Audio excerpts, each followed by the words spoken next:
நம் ஒருவரின் கடமை. ஒருவருடைய கடமையும். தமிழ் மொழி பேசுபவர்கள் அனைவரும் தமிழர்களே. அது எந்த மொழியை சார்ந்தவங்களா இருந்தாலும் சரி, எந்த மதம் சார்ந்தவங்களாலும் சரி, ஒரு தடவை அவங்க தமிழ் பேசினாலே நம்ம அவங்கள தமிழர்னே எடுத்துக்கலாம். இதுல பாகுபாடே தேவையில்லை. சரிங்களா? ஆனால் இதுல ஒரு முக்கியமானது என்னன்னா, தமிழ எப்படி நாம் பேசுவது. அதுக்குன்னு எனக்கு எல்லாமே தெரியும் அப்படின்னு நான் சொல்ல முடியாது. புரியுதுங்களா? ஏதோ தெரிஞ்ச வரைக்கும், அடியானுக்கு தெரிஞ்ச வரைக்கும் தான். எல்லோருக்கும் பிழை கண்டிப்பா இருக்கதான் செய்யும்.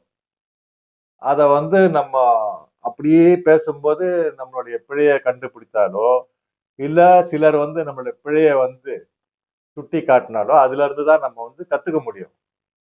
இல்லைன்னா நம்ம கற்றுக்கொள்ளவே முடியாது. ஆக இந்த தமிழை நான் பல விதமா நான் இந்த தமிழை பார்த்திருக்கேன். பல தமிழையும் நேசிச்சிருக்கேன்.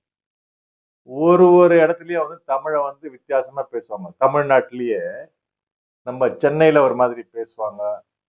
குடியாத்தம், வேலூர், சேலம், நாமக்கல், கரூர், தாராபுரம், பழனி, நாகர்கோயில், மதுரை, திருச்சிராப்பள்ளி, அப்புறமா இந்த பக்கம் சிவகாசி, கன்னியாகுமரி, திருநெல்வேலி, ஆக பல இடத்துலயும் பாத்தீங்கன்னா தமிழ் தான். ஆனா அந்த தமிழ்ல கொஞ்சம் வித்தியாசப்படும். இந்த ஸ்லாங்னு சொல்லுவாங்க ஆங்கிலத்துல, அந்த உச்சரிப்பு ஸ்டைலு, அதெல்லாம் சூப்பர். அதாவது நம்ம தமிழ்ல வாங்க போங்க ஏங்க அப்படின்னு தான் நம்ம பேசுவோம் சென்னையில எல்லாம். பட் அதே பாத்தீங்கன்னா மதுரையில பாத்தீங்கன்னா அண்ணே வாண்ணே போங்கண்ணே வாங்கண்ணே அப்படின்னுவாங்க. சிவகாசியில பாத்தீங்கன்னா அண்ணாச்சி அப்படின்னு கூப்பிடுவாங்க. இதெல்லாம் ஒரு அழகா இருக்கு. இதெல்லாம் சூப்பர் தான், நல்லாதான் இருக்கு.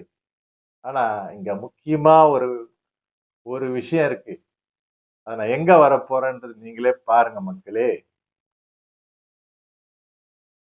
அதாவதுங்க, நீங்க பாத்தீங்கன்னா இது தமிழ்நாடு.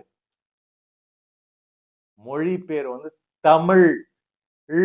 தமிழ், தமிழ் இல்ல, தமிழ். சோ தமிழ அந்த தமிழ்லயே அந்த வருது. நாக்கு மேல மடியணும், அந்த சவுண்ட் வரணும். அது வரலன்னா தவறு ஒண்ணும் கிடையாது. பட் ஆனா அதை எப்படி நம்ம கஷ்டப்பட்டு எப்படியாவது உச்சரிக்கணும்னு நம்ம முயற்சி பண்ணோம்னா, ஒன்றுக்கு ஒரு 100 தடவை பயிற்சி பெற்றோம்னா அந்த சவுண்ட் வந்துடும்.